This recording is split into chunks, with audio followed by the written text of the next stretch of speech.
Hey guys, so in this video I wanted to take the time to respond to a few questions that I got over time. So this first one is, what is the most annoying thing you have to do as an MA? So there are a few different things that annoy me as an MA. I think one of the biggest things, it doesn't really have to do with being a medical assistant per se, but it is having to do the work for my coworkers. And I don't mind helping out my coworkers whatsoever, but it gets really irritating when that same coworker never wants to do certain things, never wants to give injections, never wants to do whatever. And I always end up going to take the person eventually, even if that person is one of their patients. I will go and take the person, especially if they've been sitting there and it's something as simple as like an allergy injection or a B12 shot or something like that. I have no problem giving those. The only thing that somewhat drives me crazy is TB skin tests, because I know how to do them. I'm certified in how to do them, but I'm always paranoid that I'm not gonna get the wheel exactly how it should be. And so I get a little nervous about doing them. If I was to do them more frequently, I feel like I would have absolutely zero issue doing them. I think it's just the amount of times that I don't do them because someone else is able to grab that person before I get to them. But I would say the most annoying thing would have to be doing my coworkers' work for them.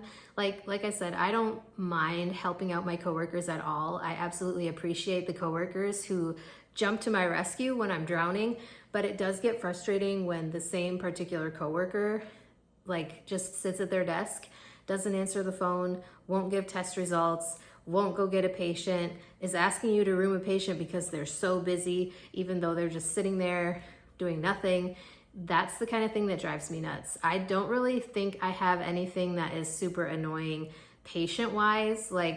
I realize that patients are human and that everybody has issues with certain things. And so I don't judge my patients whatsoever. It is what it is. I think because I've worked as a CNA, phlebotomist, all of these different things, I feel like has given me the experience to realize that people are human. People are going to do what they want to do, regardless of how you feel about it. And so at the end of the day, you just kind of have to deal with it. So there's that one. Let me go find the other one. Okay, the next one is, what are the top 5 things you have in your bag when you head into the office? So first of all, this does not go in my bag, but I will say I always have water or a protein shake or both. Right now, especially since I just had weight loss surgery, not even 2 weeks ago at this point, it's like a week and 5 days. I have always brought water with me, but this is important for getting me through the shift. And now that I've had weight loss surgery, protein shakes are a meal for me. So that is also definitely important to be able to bring with me. Obviously, I don't necessarily keep it in my desk or things like that, but I will write my name on it and put it in the fridge in the break room if I have extras. Sometimes I bring my insulated cups or insulated water bottles so that I have ice throughout the day. I could go down to the cafeteria and get some, but sometimes I bring it in bottles like this where I've recycled and washed them and am reusing them. But most of the time I have a water bottle or a couple of water bottles, and I will just put my initials on them and put them in the break room fridge. Second thing would be water flavors for my water bottles. Because I do not do well drinking water unless it has a flavor in it. Normal water is okay, but I will definitely be able to drink a lot more water if it has flavor in it. Number 3 would be my stethoscope. Obviously, because I do use my stethoscope. At the clinic that I work at, we do not have automatic blood pressure cuffs at this point. Our outlying clinics do, and we may get automatic blood pressure cuffs in the future, but as of right now, we do manual blood pressures, so it's important to have a stethoscope. Also for little babies, listening to their pulse and their lungs and things like that, that is part of our rooming process for babies, so it is important to have the stethoscope. Number 4, would be my badge, even though this should probably be number 1 because I can't get into the building if I don't have my badge. At the time that I go into work, the building is locked, so I need my badge to be able to badge in and get into the employee entrance. I also need my badge to be able to badge into the computer, and you can actually get written up for not bringing your badge to work. So that is also something that is very important. And then the 5th thing is kind of 2 things. So I'm gonna say the 5th thing, but it's actually 2 things. These are things that I use on a daily basis working as a medical assistant, and that would be sticky notes and pens. I buy my own pens because I don't trust other people's pens, and I just like to have fun colored pens. So I have a crap ton of like glitter gel pens, the really high-end pens. I have neon gel pens. I have a crap ton of sticky notes, and I just find it fun to have those sorts of things. It kind of brightens up my day. I give them out to coworkers sometimes, especially my one desk partner who sits next to me. We kind of share a lot of things. And so those are my top 5 things that are in my bag when I head into the office. Those are the things that kind of get me through the day. Oh, and I should say the reason I bring sticky notes all the time is because I don't go back and forth. Like when I am rooming someone or in the process of rooming someone, I take their weight when they come in the door. So we have these secure doors, and when we bring them back, the scale is right there. The thing to measure their height is right there also.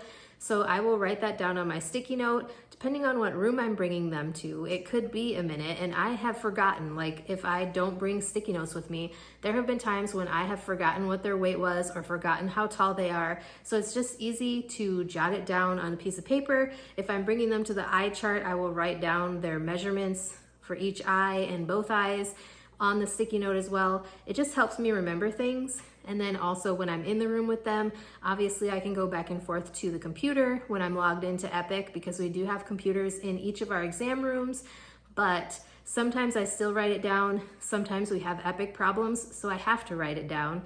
And so that's why I bring the sticky notes. Okay, last question. This one says, this is in regards to sleep tech training. This one says, do you score as well as a trainee? So as a sleep tech trainee, we did score at the sleep center that I worked at.